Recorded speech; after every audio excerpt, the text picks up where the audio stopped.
కోపం మనిషిని ఎంతవరకు మార్చగలదు?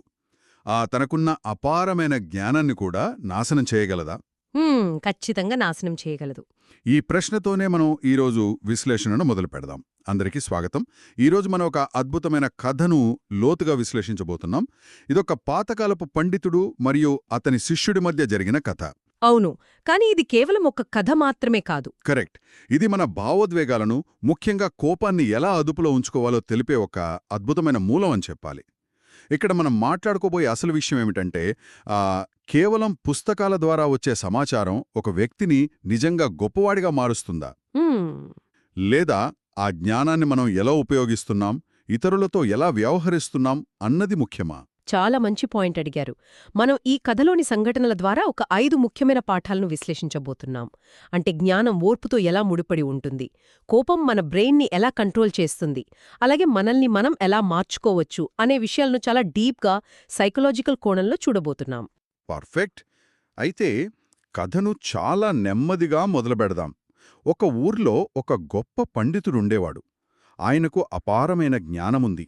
ఎంతలా అంటే ఆ దూర ప్రాంతాల నుండి కూడా ప్రజలు కష్టపడి వచ్చి ఆయన వద్ద నేర్చుకునేవారు. అవును, ఆయన పేరు మోసిన మహాజ్ఞాని. ఎగ్జాక్ట్లీ. కాని ఆయనలో ఒక పెద్ద లోపముంది. అదేంటంటే అతని కోపం. ఎవరైనా చిన్న తప్పు చేసినా సరే ఆయన తీవ్రంగా కోపపడేవాడు, అరిచేవాడు. దీన్ని మనం ఇలా అర్థం చేసుకోవచ్చండి. ఇప్పుడు ఒక కారుందనుకోండి. ఆ కారుకి ఎంత పవర్ఫుల్ ఎంజిన్ ఉన్నా సరే బ్రేకులు సరిగ్గా లేకపోతే ఎలా ప్రమాదమో, ఒక మనిషికి ఎంత జ్ఞానమున్నా కోపమనే బ్రేక్ లేకపోతే అంతే ప్రమాదం కదా? 100% కరెక్ట్ అండి. ఎంత మంచి ఎనాలజీ చెప్పారు.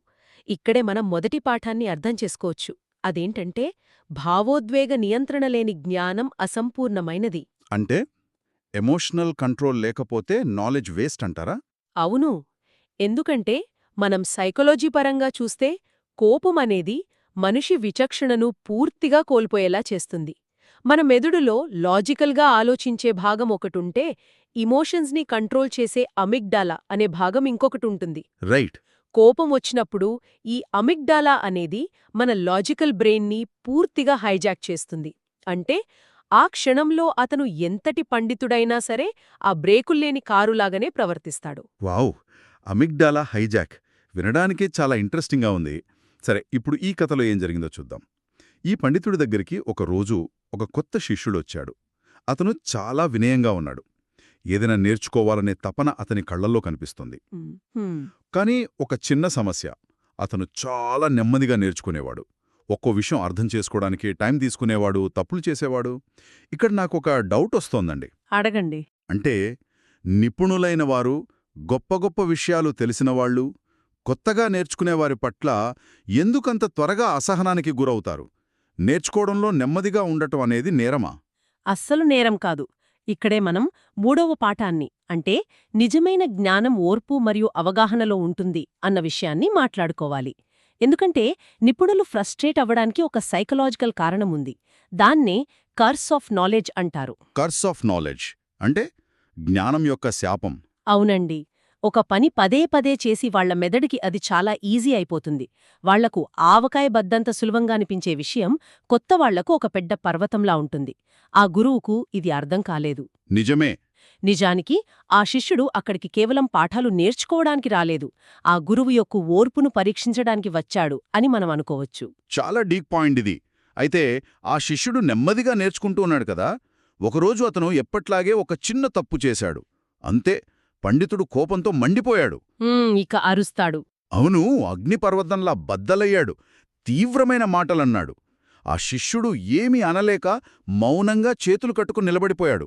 అతని కళ్లల్లో ఆ బాధ స్పష్టంగా కనిపిస్తోంది. ఇలా రోజులు గడిచాయి. వాడు తప్పు చేయడం, ఈయన కోపపడటం. ప్రతి తప్పుకు కోపం, ప్రతి కోపానికి బాధ. ఇదొక సైకిల్లా మారిపోయింది. చాలా బాధాకరం కదా ఇది. అవునండి. ఇక్కడ గమనించాల్సిన ఆసక్తికరమైన విషయమేమిటంటే, మనకి దెబ్బ తగిలితే ఆ శారీరక గాయాలు త్వరగానే మానతాయి. కాని ఇలా కోపంతో అన్న మాటలు మనసుపై శాశ్వతమైన ముద్ర వేస్తాయి కదా. ఖచ్చితంగా. ఇదే మన నెక్స్ట్ పాఠం కూడా. కోపంలో మాట్లాడిన మాటలు శాశ్వతమైన గాయాలను మిగులుస్తాయి. దీనికి సైంటిఫిక్ ఆధారం కూడా ఉంది తెలుసా? అవునా? అంటే ఎలా? మన బ్రెయిన్ స్కానింగ్ చేసి చూసినప్పుడు తెలిసిన విషయమేంటంటే ఒక వ్యక్తికి కత్తితో గాయమైనప్పుడు మెదడులో ఏ భాగమైతే నొప్పితో యాక్టివేట్ అవుతుందో ఇతరులు మనల్ని తీవ్రంగా మాటలతో అవమానించినప్పుడు కూడా అదే భాగం యాక్టివేట్ అవుతుంది. My God! అంటే మెదడుకి శారీరక దెబ్బకి మాటల గాయానికి తేడా తెలీదన్నమాట. ఎగ్జాక్ట్లీ అండి. రెండింటినీ అది ఒకేలా ప్రాసెస్ చేస్తుంది. అందుకే ఆ శిష్యుడికి ఆ మాటలు అంత పెద్ద గాయాన్ని చేశాయి. ఇది మన జీవితాలకు కూడా వర్తిస్తుంది. ఆఫీసుల్లో మీటింగ్స్లో అరిచే బాసులు లేదా పిల్లల మీద కోప్పడే తల్లిదండ్రులు వాళ్ళు జస్ట్ మాటలే కదా అంటున్నామనుకుంటారు, కానీ వాళ్ళకి నిజంగా దెబ్బ తగులుతోంది. చాలా భయంగా ఉందండి ఇది వింటుంటే.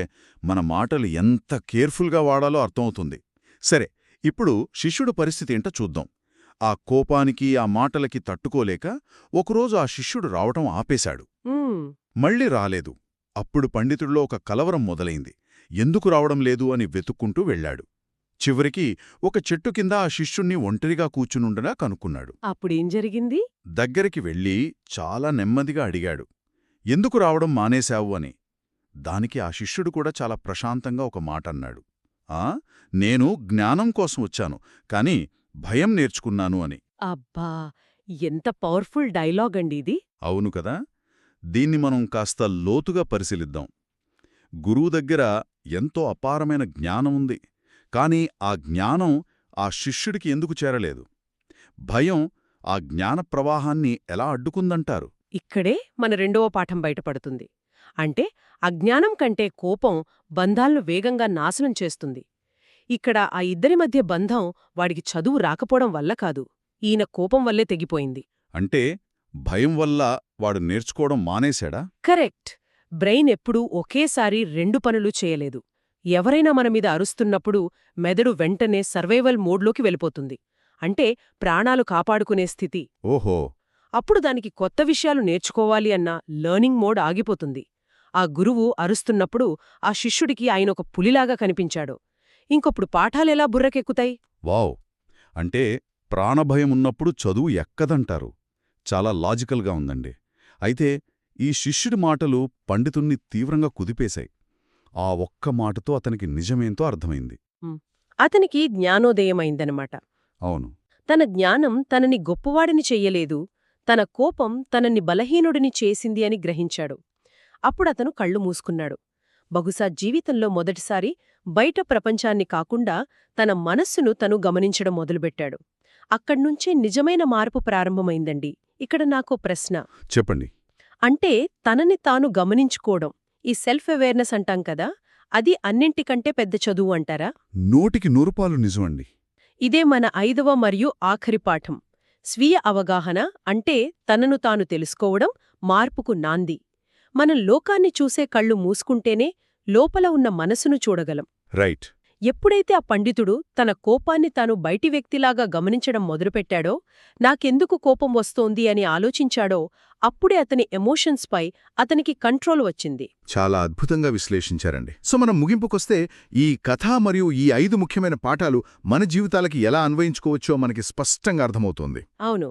జ్ఞానమనేది కేవలం ఒక సమాచారం మాత్రమే కాదు. అది ఓర్పు, స్వీయ నియంత్రణ మరియు ఎదుటివారిని అర్థం చేసుకోవడంతో ముడిపడుంది గదా. ఖచ్చితంగా. మనం ఎంత గొప్పవాళ్లమైనా సరే, మన ఎమోషన్స్పై మనకు పట్టు లేకపోతే మనం మన బంధాలను కాపాడుకోలేము. అవునండి. దీన్ని బట్టి చూస్తే నాకొక ఆలోచనొస్తోంది.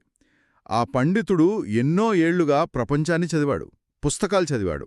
కాని ఎప్పుడైతే తన మనసును తాను చదవడం మొదలుపెట్టాడో అప్పుడే అతను నిజమైన పండితుడయ్యాడు. అవును, 100% కరెక్ట్. మన లోపల ఏముందో మనకు తెలిసినప్పుడే మనం బయటవాళ్లని సరిగా హ్యాండిల్ చేయగలం. కరెక్ట్ అండి. ఈ ఆలోచనతోనే మనం ఈరోజు ఈ విశ్లేషణను ముగిద్దాం. కాని వెళ్లే ముందు ఒక చిన్న ప్రశ్న. మన అందరం ఒకసారి మనల్ని మనం అడుక్కోవాల్సిన ప్రశ్న. ఆ పండితుడు తన తప్పును తెలుసుకుని మారాడు, తన మనసును గమనించాడు. మరి మనము మన కోపాన్ని గమనించగలమా?